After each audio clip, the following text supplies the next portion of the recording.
Assalamualaikum warahmatullahi wabarakatuh. Perkenalkan, saya Fatin Sabita Hidayat dengan NIM 24070160069. Di sini saya akan menjelaskan tentang perubahan perkembangan dan masalah kesehatan dewasa akhir. Dewasa akhir biasanya dimulai dari usia 60 sampai 6 atau 65 sampai usia lanjut. Dewasa akhir ini adalah masa usia lanjut yang sering mendapatkan pandangan negatif dari masyarakat sebagai orang yang rentan, sakit-sakitan, dan bergantung pada orang di sekitarnya. Hal ini menunjukkan bahwa lansia mengalami perkembangan yang ditandai oleh perubahan-perubahan yang cenderung mengarah pada dampak negatif. Hard Rock 2004.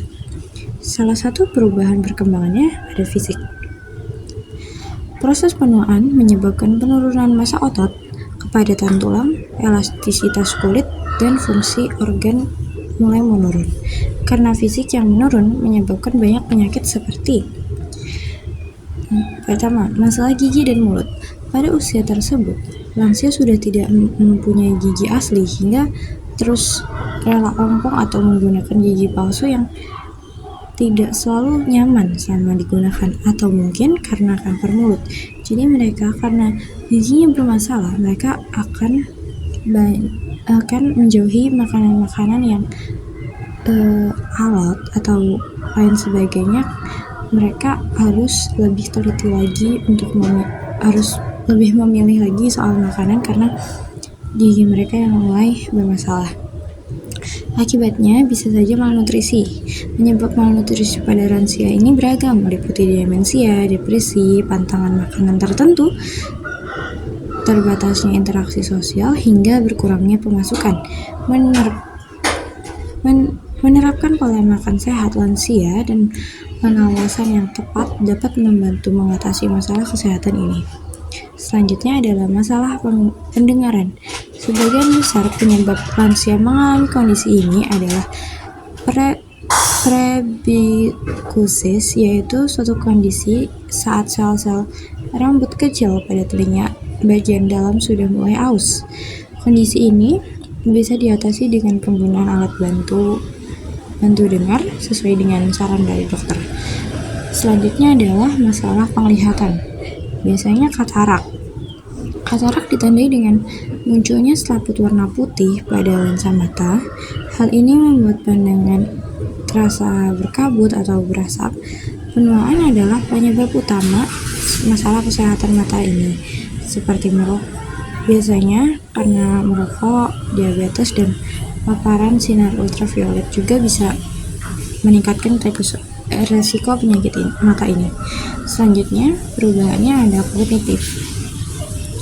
Penurunan fungsi kerja otak, penurunan kecepatan pemrosesan, penurunan pemusatan perhatian.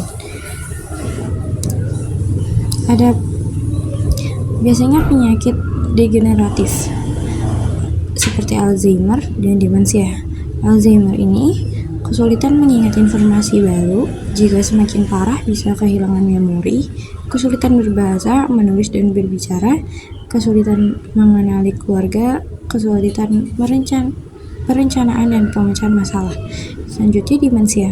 Demensia adalah penurunan kemampuan kognitif yang mempengaruhi ingatan berpikir dan kemampuan berkomunikasi.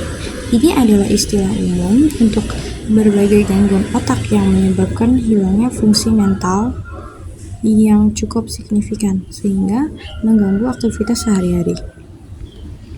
Yang terakhir adalah masalah psikologis dan sosial. Karena mereka sudah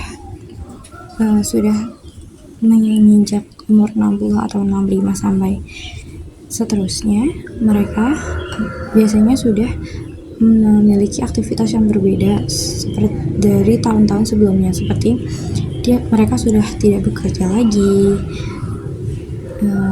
anak-anak mereka sudah memiliki kehidupannya sendiri dan lain sebagainya.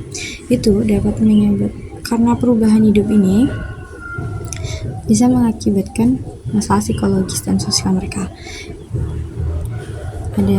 Selain itu ada masalah kesehatan kronis dan masalah dan kehilangan dapat meningkatkan resiko depresi seperti kehilangan pasangan hidup atau teman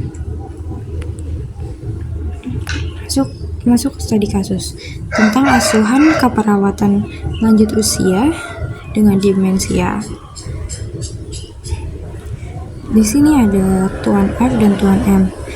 Mereka dilakukannya metode kualitatif kayak mereka dicek kesehatan menyeluruh seperti tensi, warna rambut, bentuk warna mata, kondisi kulit, dan lain sebagainya. Ternyata kemudian dilakukan wawancara dan observasi. Ternyata Tuan F itu didiagnosa gangguan memori, gangguan komunikasi, dan defisit perawat. Sedangkan Tuan M didiagnosa gangguan persepsi sensori atau penglihatan, terus resiko ketidakberdayaan, dan nyeri akut. Ini ada di Pusat Rehabilitasi Lanjut Usia Mulia Dharma Pontianak. Dari diagnosa ketiga dari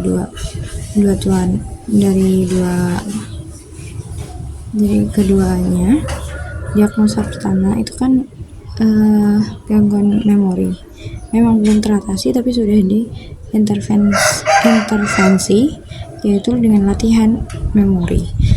Yang kedua, gangguan komunikasi sudah diintervensi melalui promosi komunikasi lanjutan. Yang ketiga, ada defisit keperawatan diri, itu sudah diintervensi ke perawat diri dilanjutkan. Selanjutnya ada Tuan M. Tuan M ini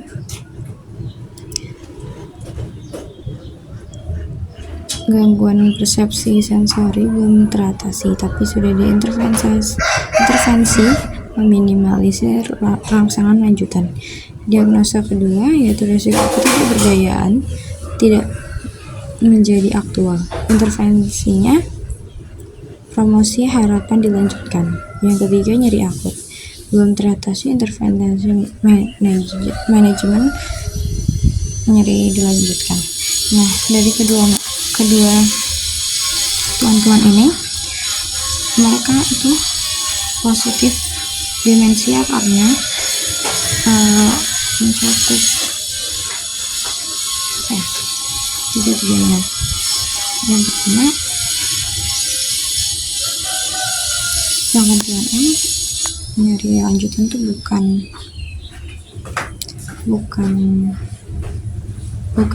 bukan suatu penyakit demensia, karena sebenarnya itu lebih ke gangguan saraf.